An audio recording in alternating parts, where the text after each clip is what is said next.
Bab 351. Pagani start dari posisi ketiga dan sejak start menyalip mobil di posisi pertama dan kedua serta merebut pole position. Selain performa mobil yang unggul, hal ini juga merupakan indikator nyata dari keterampilan luar biasa pengemudinya. Dia unggul 200 meter atas pelari di posisi kedua, dan keunggulan itu terus bertambah seiring dengan setiap akselerasi dan tikungan seiring dengan bertambahnya jarak ke pembalap lain. Artinya, jika tidak terjadi apa-apa, mobil ini pasti menjadi pemenangnya. Ketika banyak pendatang baru melihat hal itu, mereka merasa iri pada mereka yang bertaruh pada veteran nomor 3 untuk menang. Layar utama mengikuti nomor 3 selama beberapa detik dan orang dapat melihat dengan jelas betapa terampilnya setiap belokan dilakukan tanpa kesalahan sedikitpun. 5 menit kemudian, nomor 3 sudah menjauh sejauh 500-600 meter dari mobil di posisi kedua. Saat jalan pegunungan berkelok-kelok, mobil di posisi kedua tak lagi terlihat pantulannya. Oleh karena itu, pembalap nomor 2 seolah kehilangan kepercayaan diri untuk bertarung karena tidak ingin lagi menyalip pembalap nomor 3, melainkan tetap menjaga kecepatan dan memastikan tidak melambat dan tersalip. Selain nomor 3 yang memimpin dengan meyakinkan, semua mobil lainnya mengikuti satu sama lain dengan cermat. Sulit bagi siapapun untuk menjaga jarak bahkan 100 meter dari yang lain. Bahkan jarak 50 meter pun sudah dianggap sangat baik. Layar bergeser ke deretan mobil di tengah. Saat kamera bergerak ke belakang, Nicole, seperti yang diharapkan, berada di posisi terakhir. Namun yang mengejutkan, dia masih berada dalam jarak 50 anggota mobil di depannya. Dan tidak ada tanda-tanda dia akan tertinggal jauh. Semua orang mengira karena waktu balapannya singkat, dan mobil Nicole adalah salah satu yang terbaik di lintasan, atau bahkan mungkin yang terkuat, maka dia bisa mempertahankan posisinya di garis finish. Beberapa menit kemudian nomor 16 tidak lagi dapat melihat mobil di depannya, dia bahkan mungkin tidak dapat menemukan jalan kembali. Banyak yang tertawa sambil mengejek mobil tersebut. Sayang sekali memiliki pengemudi seperti itu. Kamera kemudian menjauh dari Nicole. Adegan-adegan seru diperlukan untuk membuat penontonnya bergairah dan tidak membuat mereka merasa membuang-buang waktu untuk datang ke sini. Lagi pula, mereka mengira Nicole tidak bisa membuat gelombang apapun. 20 menit kemudian, nomor 3 melaju ke puncak gunung. Ia kemudian melayang dengan indah saat meluncur di sepanjang rute kembali menuruni gunung. Rute naik turun gunung bisa dibilang sama dan Gary berpikir bisa mendapat juara pertama meski mengemudi dengan mata tertutup. 10 menit berlalu, dan Nicole masih berada sekitar seperempat perjalanan dari puncak. Visi dinamisnya bagus dan melihat mobil pertama sudah ada. Kaki ke belakang, mata Nicole menyipit sambil dengan santainya menginjak pedal gas, dan mobil yang terkenal dengan kecepatannya itu akhirnya mulai menunjukkan taringnya. Dia menyalip 3 mobil berturut-turut, dan ketika dia hendak menyalip mobil keempat, mobil itu tiba-tiba berpindah jalur dengan kejam, dan terus bergerak ke jalur yang coba disalip Nicole. Itu sungguh tidak tahu malu. Tidak ada perubahan pada ekspresinya, dan akhirnya, saat ia berpindah ke jalur luar untuk kelima kalinya, tiba-tiba mobil tersebut berpindah ke jalur dalam, tidak menunjukkan niat untuk menghentikannya untuk menyalip. Nicole curiga tapi dia tidak takut dengan rencana pihak lain karena dia sudah siap. Mobil Koenigsegg melesat lurus ke depan seperti kilat. Namun, nomor 14 mendapat waktu untuk berbelok berikutnya saat mobil tersebut bergerak mundur dan mendorong mobilnya ke ruang yang sangat sempit dan bahkan menghalangi pandangan titik butanya. Nicole baru saja pergi, dia tidak bisa melihat sisi lain. Mobil nomor 3 yang kembali melaju kencang. Kecepatannya minimal 700 km per jam. Tabrakan sekecil apapun sudah cukup untuk menyalakan api. Bab 352. Nicole sudah menduga ini akan terjadi, dan dia tidak panik saat dia memutar kemudi ke kiri dengan kedua tangannya. Ia lalu mengganti persneling sambil menginjak pedal gas. Tanpa menginjak pedal rem, ia berbelok dengan indah dan memotong jalur dalam di depan. Dari sudut pandang orang luar, Koenigsegg seolah melewati celah antara kedua mobil tersebut hampir menyamping, seperti silet tipis. Di kedua sisi mobil, bahkan debu dan udara pegunungan yang tipis pun terbelah menjadi dua. Garis tubuh ungu dengan lembut mendarat dan melaju ke depan tanpa kehilangan kecepatan. Seolah-olah mobil itu dikendarai oleh seorang penjudi yang sangat ceroboh yang tidak mau melambat sedetik pun. Gary melihat pemandangan di depannya dengan kaget dan hampir melambat. Pada tikungan hampir 45 derajat, terdapat titik buta di seberang jalan. Ia hanya melihat bagian depan nomor 14 tetapi karena jarak antara jalur dalam dan luar, ia tidak melihat pukul 14.16 untuk waktu yang singkat. Namun, saat dia melihat mobil itu, semuanya sudah terlambat. Mobil itu menderu menuruni lereng.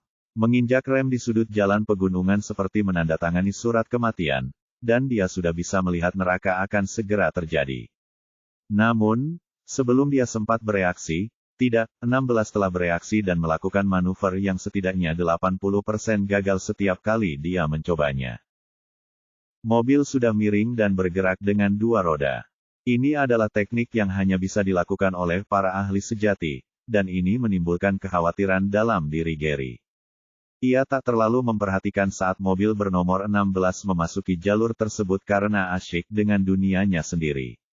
Dia hanya tahu bahwa ini adalah orang yang tidak tahu banyak tentang balap.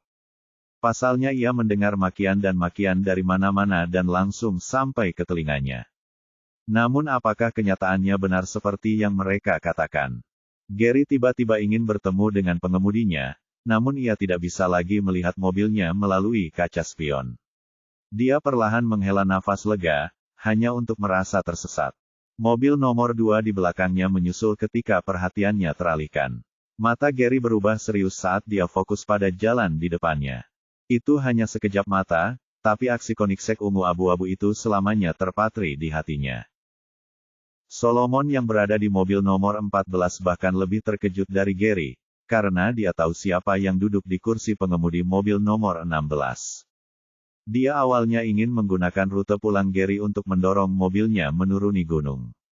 Tapi dia tidak hanya menyamai kecepatannya dan hanya berada 5 meter di belakangnya. Ya Tuhan, hatiku hampir menembus tulang rusukku di sana. Pada jarak ini, jika kedua mobil bertabrakan, dia tidak akan bisa melarikan diri sama sekali.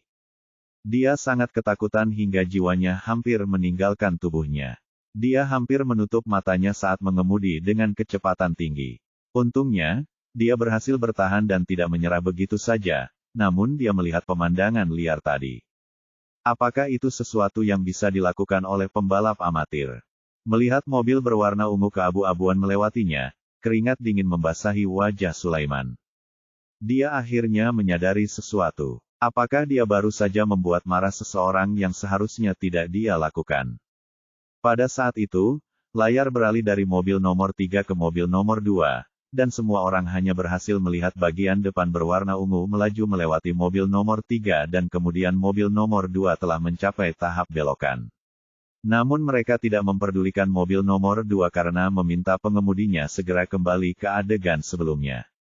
Namun, dalam waktu kurang dari 2 detik, semuanya berakhir. Bab 353 banyak orang saling berpandangan dengan heran.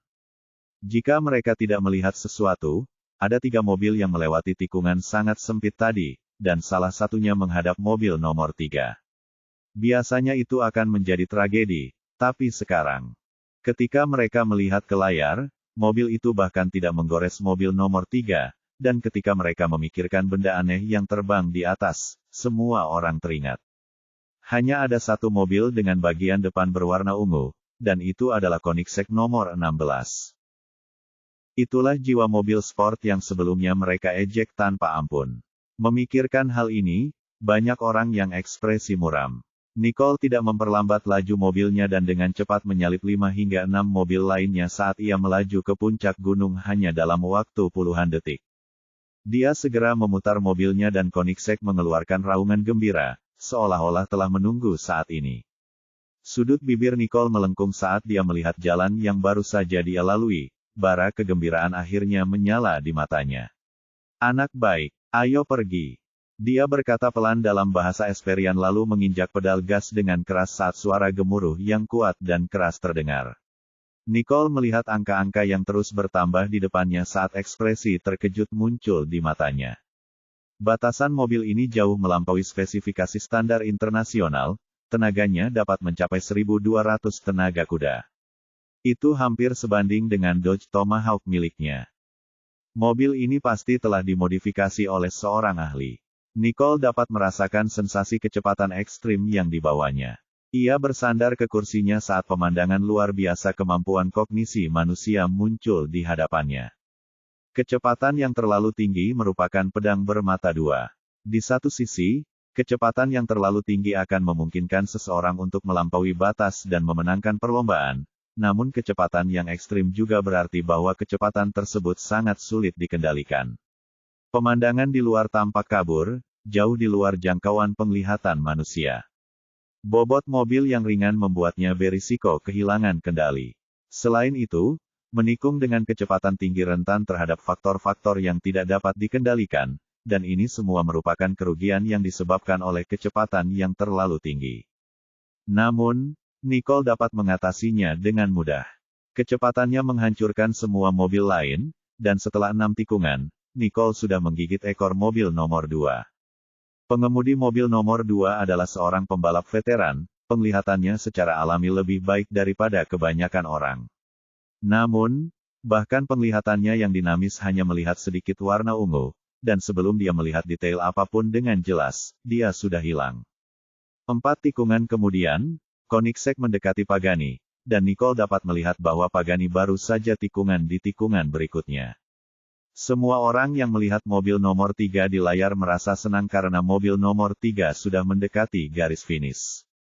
Mereka setidaknya memiliki peluang 40% untuk tidak kehilangan uang, dan untuk 60% itu, mereka tidak menyangka bahwa pengemudi mobil nomor 16 dapat melakukan gerakan yang begitu tepat dan sulit, namun mustahil bagi semua orang untuk melihat sesuatu. Semua orang tua itu dengan gugup melihat mobil nomor 3 sambil berdoa dalam hati. Bergegaslah ke garis akhir. Mereka melihat mobil nomor 3 telah melewati tikungan terakhir. Mobil itu sepertinya menghemat tenaga saat melaju kencang menuju garis finish. Bab 354. Gary duduk di mobilnya dan menginjak pedal gas kencang saat ia bergegas menuju garis finish. Ketika dia melihat garisnya semakin jelas, pecundang dan semakin dekat, dia akhirnya menghela napas lega. Tidak peduli seberapa terampil lawannya, tertinggal di tengah jalan bukanlah hal yang mudah. Dan dia akhirnya menjadi juara. 100 meter, 80 meter, 50 meter, hampir, sangat dekat. Senyum muncul di wajah Gary. Bagaimanapun, dia tetaplah sang juara. Namun, sebelum senyumnya benar-benar mengembang, senyumnya membeku di tempatnya. Di sampingnya, sebuah bayangan ungu melesat melewatinya dengan kecepatan hampir 2 kali lipat menuju garis finish, menghancurkan semua mimpinya. Hal yang dikhawatirkannya tadi ternyata menjadi kenyataan. Warna bodi Pagani yang abu-abu seperti besi tampak memudar saat Gary memenangkan tempat kedua. Ketika semua orang melihat apa yang terjadi, mereka semua terdiam canggung. Mereka telah meremehkan mobil nomor 16 ini dan telah mengejeknya begitu lama. Hampir 80% orang di sini bertaruh bahwa mobil itu akan kalah, dan mereka bahkan mengolok-olok pengemudi yang tidak dapat menggunakan mobil sebagus itu.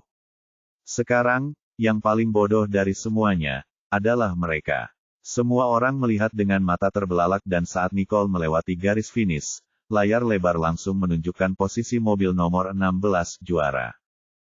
Itu berarti dialah satu-satunya pemenang hari ini.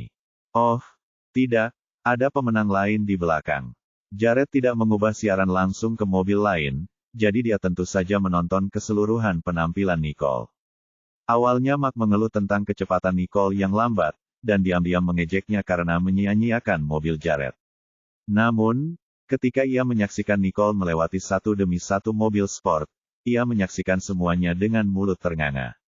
Saat Nicole berhasil menjalankan mobilnya dengan 2 roda secara menyamping, dia sangat terkejut hingga hampir melompat.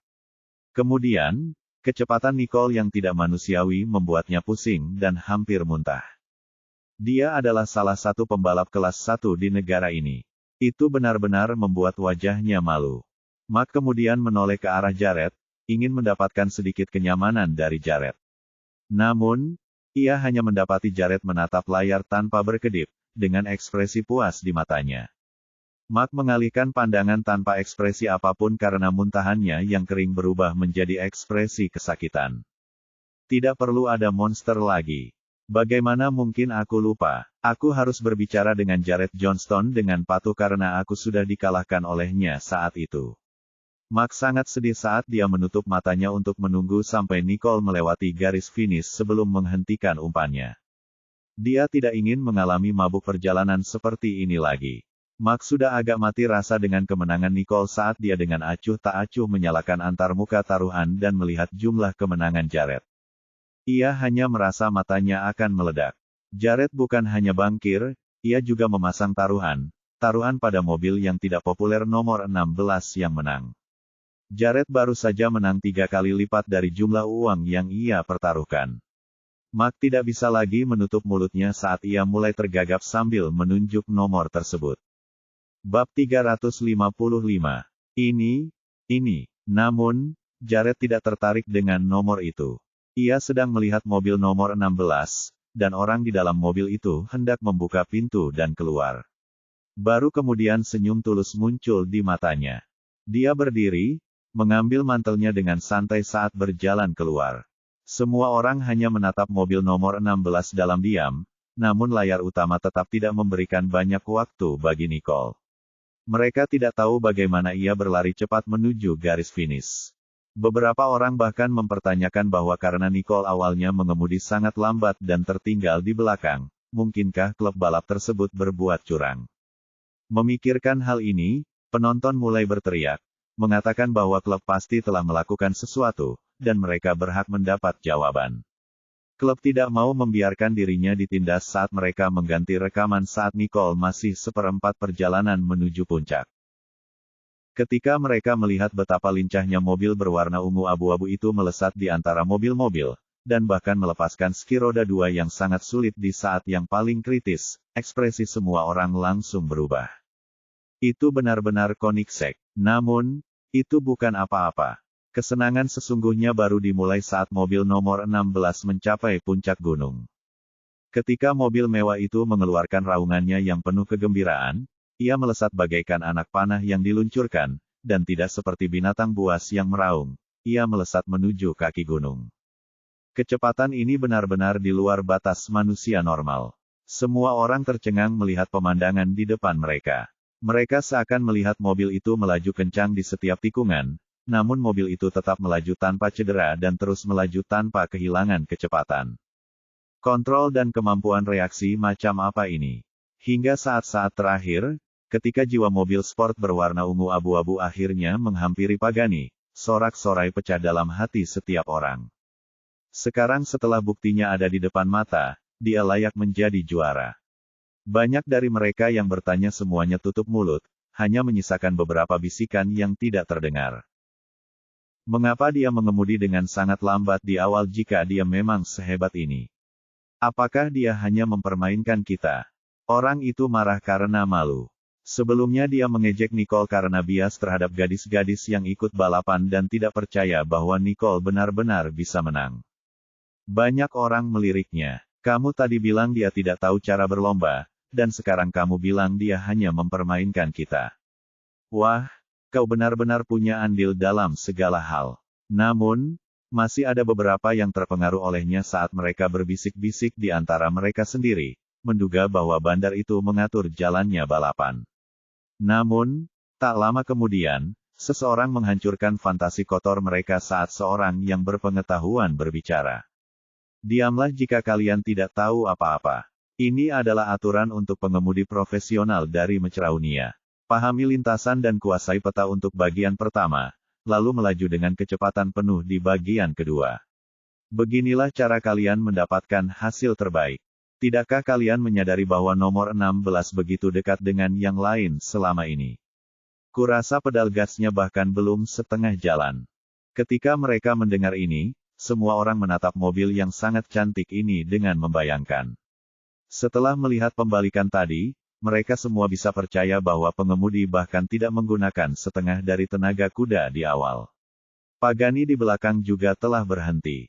Gary perlahan menurunkan jendela sambil menatap mobil itu dengan Ia mengira dirinya adalah salah satu pembalap terbaik di Hustwaberg, namun entah bagaimana ia malah diajari pelajaran kerendahan hati hari ini. Selain performa mobil, kecepatan Pagani miliknya sudah berada pada batas orang normal, 700 tenaga kuda sudah menjadi batas visi dinamisnya. Bahkan jika ia memiliki Koenigsegg itu, ia tidak dapat memanfaatkan tenaga kuda maksimal yang tersedia untuk mobil itu. Selalu ada seseorang yang lebih baik dan Gary mengakui bahwa keterampilannya tidak sebaik pengemudi itu. Akan tetapi, mengapa dia belum pernah mendengar tentang orang seperti itu di San Giotto sebelumnya? Bab 356. Dengan melihatnya, dia menatap orang di dalam mobil di depannya. Pintu pengemudi perlahan terbuka saat kaki panjang orang di dalam melangkah keluar dan melepaskan helm dengan tangan kirinya sebelum dengan lembut mengibaskan rambut yang panjang.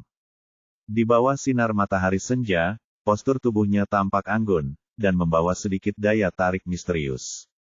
Itu seorang wanita. Tunggu, ini kembali. Mata Gary membelalak. Ia menatap sosok ramping yang sudah dikenalnya di hadapannya saat gambar Nicole mengalahkan Cain dan lebih dari kompak orang lain muncul dalam imajinasi. Dia bagaikan dewi perang, heroik namun cantik di saat yang sama. Gary merasa sulit mempercayai matanya sendiri. Jadi, orang yang teknik balapnya di luar kemampuannya, dan pemilik mobil nomor 16, sebenarnya adalah Nicole. Dia tidak sempat berpikir karena dia langsung menekan pintu tua dan keluar dari mobil. Gary melemparkan helmnya ke dalam mobil sambil berjalan lurus ke arah wanita itu. Dia ingin melihat sendiri apakah orang itu Nicole atau bukan. Akan tetapi, sebelum dia bisa sampai di sana, seorang pria lain berdiri di sisinya. Jared menatap Nicole, pandangan agresif masih terlihat di matanya seolah pesona bangga terpancar dari tubuhnya. Dia membungkuk pelan-pelan dan menyisipkan helaian rambut yang pembohong ke belakang pendengaran, membujuknya lembut sambil tersenyum dan bertanya. Apakah itu menyenangkan? Suasana hati Nicole yang awalnya muda aneh sudah lama hilang dalam balapan tadi. Dia menatap pria di depannya dan tersenyum tipis. Ya, matanya berbinar dan sepertinya sedang dalam suasana hati yang baik. Senyum di mata Jared semakin dalam saat dia berdiri dan mengangkat wilayah ke tempatnya. Ayo pergi. Nicole mengangguk dan melangkah maju saat mereka berdua berjalan berdampingan. Gary, yang terpilih di belakang, memperhatikan dua sosok yang tampak akrab di hadapannya dan mengecil erat-erat. Jared Johnston berdiri tepat di hadapannya, dan bagaimana mungkin dia tidak mengenali yang pertama.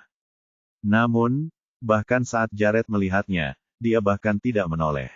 Hal itu dilakukan bukan karena rasa jijiknya, melainkan karena Jared bahkan tidak berkenan memandangnya. Gary terdiam saat ia berhenti bergerak. Ia melihat keduanya berjalan menjauh, namun ia bahkan tidak bisa mengucapkan kata pun. Tampaknya dia terlalu meremehkan Nicole. Ketika Jared bangun, ia tampak teringat sesuatu sambil dengan malas meletakkan mantelnya di bahunya dan berbisik kepada Mark, yang ada di belakangnya. Berikan saya semua detail mobil nomor 14. Beraninya kau menyentuh wanitaku.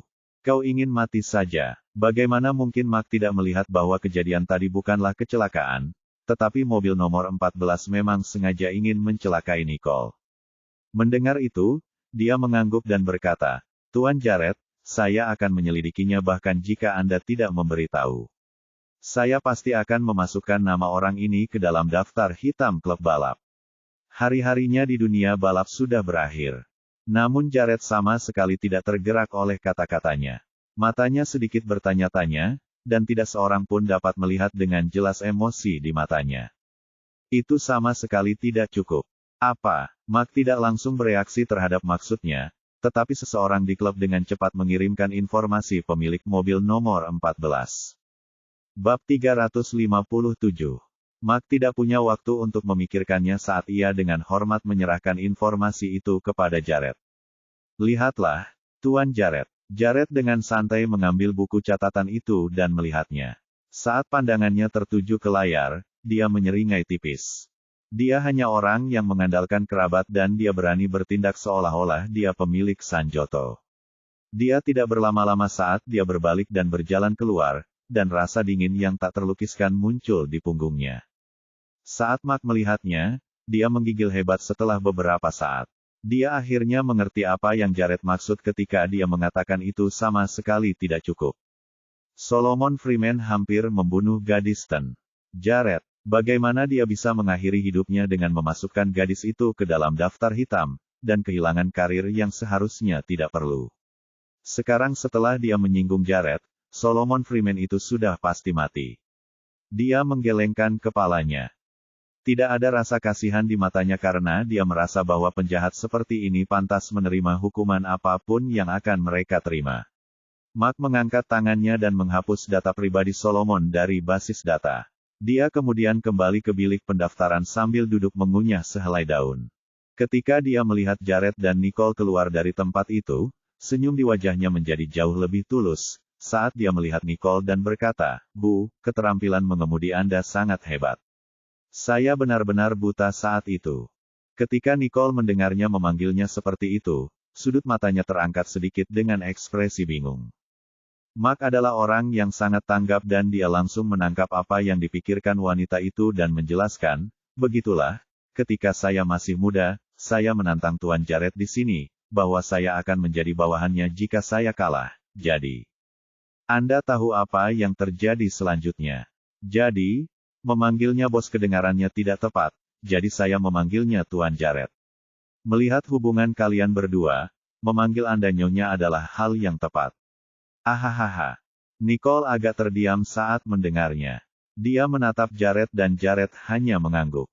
Nicole kemudian menoleh ke arah Mark dan berkata dengan suara yang sangat tenang. "Panggil saja aku Nicole." Mark mengangguk sambil linglung, lalu berkata, "Ya, Nyonya." Nicole tidak mau repot-repot mengoreksinya lagi, jadi dia bertanya. "Saya melihat seseorang bertaruh pada kemenangan saya." Ketika Mark mendengar hal itu, dia melirik Jared dalam diam lalu menggaruk kepalanya dan berkata, Bu, itu karena masih ada orang yang jeli di antara kita. Beberapa dari mereka terpesona oleh kehadiran Anda saat Anda melangkah maju, jadi dia bahkan tidak mempercayainya." Nicole memperhatikan interaksi antara dia dan Jared saat dia melirik Jared sambil tersenyum, tanpa ada ketidakpuasan dalam suaranya. "Berapa banyak yang kamu menangkan?" Kemenangannya mengejutkan, jadi peluangnya sudah maksimal. Jared menatap tajam ke arah matanya sambil mengangkat sudut bibirnya dan berkata, "Tidak banyak, hanya 300 juta. Sebelumnya, ia telah memasang taruhan sebesar 100 juta dolar, ditambah dengan penghasilan sebagai bandar dan peluang yang berlipat ganda, penghasilannya pun meningkat 3 kali lipat." Mark mengira Nicole akan terkejut saat mendengarnya. Bagaimanapun, 300 juta masih merupakan angka yang besar bahkan untuk seorang pembalap profesional. Namun, Nicole hanya mengangguk, dengan sedikit kekesalan di matanya. Itu tidak banyak, memang. Ketika Nicole melihat keduanya, sudut mulutnya berkedut. Dia adalah Mark Orwell yang terkenal, dan bahkan dia akan gemetar saat melihat 300 juta. Namun, mereka berdua sama sekali tidak terpengaruh. Jika itu Jared, biarlah, jumlah uang yang ia hasilkan sehari berkali-kali lipat dari jumlah ini. Tetapi bukankah Nicole bersikap agak sok di sini? Pikiran lain segera menyusul, dan Mark mengerti alasannya. Bagaimanapun juga, dia wanitanya Tuan Jared. Tak heran. Bab 358. Jared dan Nicole tidak peduli dengan pikiran-pikiran yang berkecamuk dalam benaknya saat mereka perlahan berjalan keluar dari tempat itu. Melihat mereka bahkan tidak menoleh ke belakang, Mark langsung berkata, "Selamat tinggal, Tuan Jared, Nyonya. Ayo kita buat dia jadi bandar lagi lain kali dan menang lagi." Bagaimanapun, pot awalnya sendiri sudah sepadan kali ini, dan Mark benar-benar merasa bahwa itu sepadan. Tuan Jared benar-benar Plutusku. Keduanya mengabaikannya saat Nicole menoleh ke pria di depannya dan bertanya, "Kamu sering datang ke sini?" Sepertinya dia sangat akrab dengan Mark.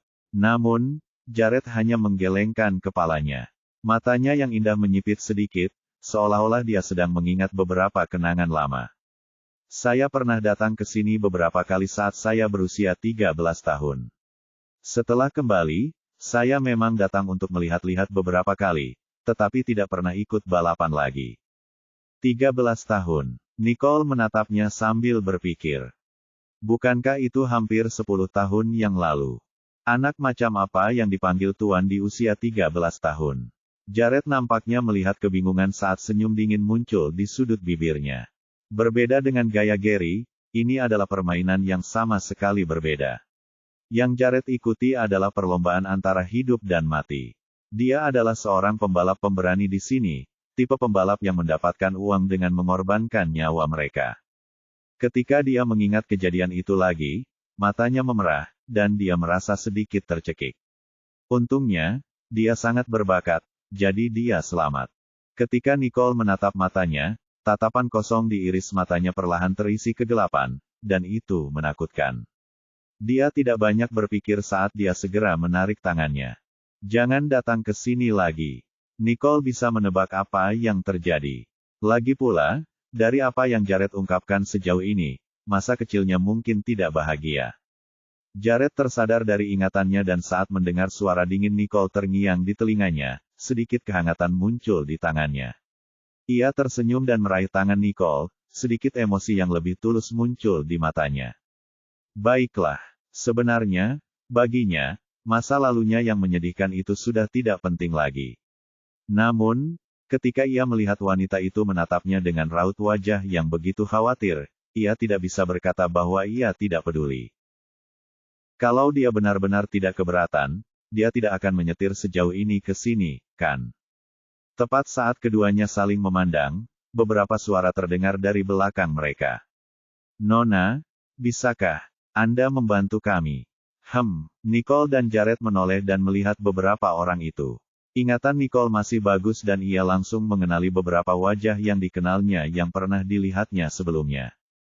Para penonton itu, dan juga beberapa pembalap.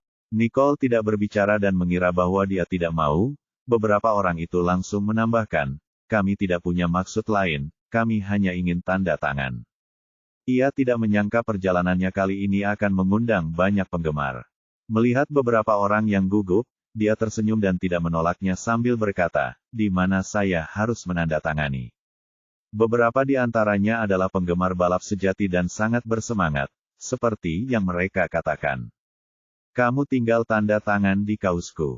Lagi pula, mereka hanya berhasil mendapat spidol dari penyelenggara, dan tidak ada selembar kertas pun. Nicole mengangguk sambil dengan cekatan membubuhkan tanda tangannya di pakaian mereka sementara Jared mengangkat sebelah alisnya. Bab 359.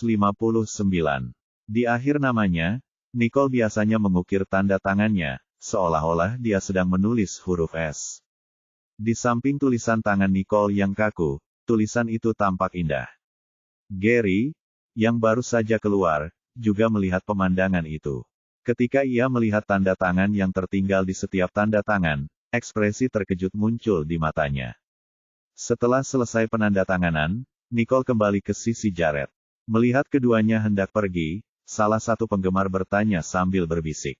Apakah kamu akan kembali ke sini untuk balapan lagi? Nicole tidak menoleh ke belakang, suaranya samar dan cepat menghilang tertiup angin. Tidak. Gary mendengar penjelasannya dari jauh, dan entah kenapa merasa kehilangan arah sesaat. Dia tidak akan kembali. Tanpa melangkah maju, Gary hanya menyaksikan Nicole pergi bersama Jared, sambil merasakan seolah ada sesuatu yang hampa di dalam hatinya.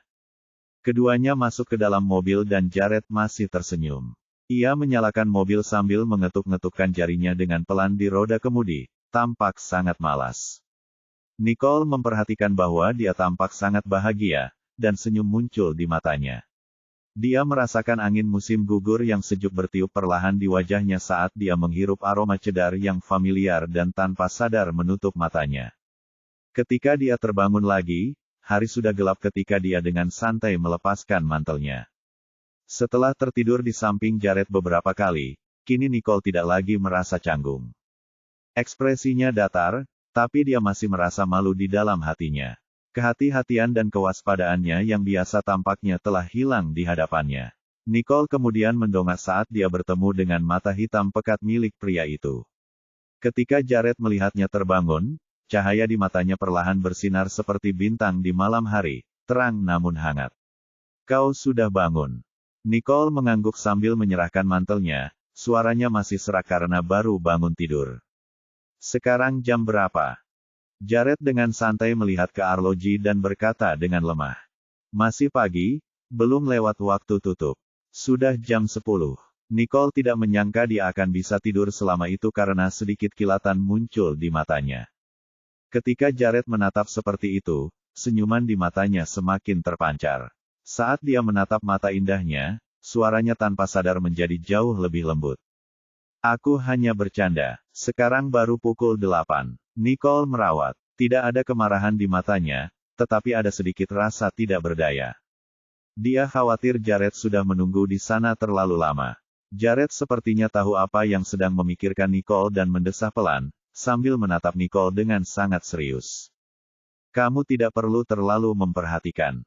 Nicole menatapnya dengan bingung dan sorot matanya tak dapat berubah menjadi lebih lembut. Aku tidak ingin menjadi beban bagimu. Dia seharusnya membayangkan hal-hal lain di hadapannya dan tidak perlu memikirkan orang lain dan hal-hal lain, daripada terus-menerus mengubah perasaannya. Nicole tidak setuju dengan sudut pandangnya saat dia dengan lembut meraih tangan pria itu dan membantunya sedikit. Apakah perjanjian perasaan kita tidak sama? Anda perlu berpikir dari kedua sisi. Maksudnya adalah dia tidak bisa memikirkan perasaannya. Memahami maksud wanita itu, Jared menatap tangan kirinya yang mengancam tangan sambil diam-diam memegang tangan wanita itu dengan erat. Akhirnya, Nicole lah yang memecah keheningan. Ia menatap pohon sakura di depan mobil sambil melepaskan pegangannya dan turun dari mobil. Aku harus pergi. Jika dia menunggu, akan terlambat untuk kembali. Jared pun turun sambil menatap asrama putri dengan sedikit penyesalan. Jika memungkinkan, ia ingin mengantarnya ke atas. Nicole tampaknya memahami pikirannya saat ia meliriknya dan tersenyum, tangannya berubah saat ia menuju ke atas. Jared memperhatikan saat wanita itu menghilang dari sudut pandangnya. Saat itulah ia mengeluarkan ponselnya dan menelepon Max. Kelembutan dalam suaranya terhadap Nicole sebelumnya tidak terlihat lagi, dan sebaliknya, sikap dingin telah menguasainya. Jaga seseorang untukku. Max berada di JJ Johnston Group untuk mengurus beberapa dokumen. Ekspresi acuh tak acuh di wajahnya menghilang begitu dia meletakkan telepon karena ada sedikit kebrutalan di antara kedua matanya. Siapapun yang berani menentang Jared akan tamat dalam kehidupan ini. Nicole kembali ke asramanya dan mendapati June dan Lulu sedang mengerjakan revisi. Ujian bulanan semakin dekat dengan hanya tersisa 3 hari, dan mereka masih agak tegang. Ketika mereka melihat Nicole kembali, mereka memberikan perlakuan sopan santun terbaik yang mereka miliki saat mereka menyambut Nicole dengan antusias. Dan secepatnya pula, mereka kembali mengerjakan revisi mereka. Melihat betapa kerasnya pekerjaan mereka, Nicole mengangkat alisnya sambil mengambil sebuah buku dan meletakkannya di samping mereka. Lulu, yang sedang dalam proses revisi, merasa sedikit penasaran. Apakah Nicole benar-benar akan merevisi hal-hal dengan benar seperti itu? Dia menjulurkan kepalanya dan mengamati dengan saksama. Sial, aku sama sekali tidak mengerti kata pun. Lulu lalu diam-diam menarik kepala kecilnya menjauh. Ketika June melihat reaksinya, dia juga sedikit penasaran saat melirik Nicole dan bertanya. Nicole, apa yang kamu lihat? Nicole menuliskan buku di tangannya, kedengarannya agak datar. Dokumen Hippocrates. Apa? Melihat Lulu dan June menatap kosong ke arahnya, Nicole menjelaskan dengan jelas. Jurnal medis pertama dalam sejarah, banyak teori sederhana namun primitif di dalamnya sebenarnya cukup menarik. Lulu menampilkan huruf-huruf Yunani yang berbentuk seperti coretan dan dia tidak tahu bagaimana Nicole bisa mengucapkan kata-kata itu dengan wajah datar seperti itu. June mengangguk sambil berpikir. Pengobatan modern menular dengan segala macam teknik medis yang rumit dan canggih, namun terkadang tidak sedalam pemahaman langsung tentang pengobatan oleh orang-orang kuno. Melihat mereka berdua tertarik, Nicole mengangkat alisnya dan bertanya, mau dengar lebih banyak? Baik Lulu maupun June langsung menoleh ke belakang sambil diam-diam memberi isyarat bahwa mereka tidak sedang bebas saat ini. Melihat ini, senyuman muncul di mata Nicole. Ketiganya duduk di sana dengan tenang melakukan kegiatan mereka sendiri. Saat pukul 9:30, June berhenti sejenak dan berkata dengan lembut. Lampu mati. Nicole dan Lulu mengemasi buku-buku mereka ketika mereka bertiga selesai mencuci piring. June mematikan lampu. Dalam kegelapan, hanya napas pendek yang terdengar. Semenit kemudian, suara lembut June terdengar. Nicole, apa yang terjadi dengan berlian itu hari ini? Lulu juga bertanya-tanya tentang hal itu, dan ketika dia mendengar June menanyakan hal yang sama, telinganya segera menjadi waspada.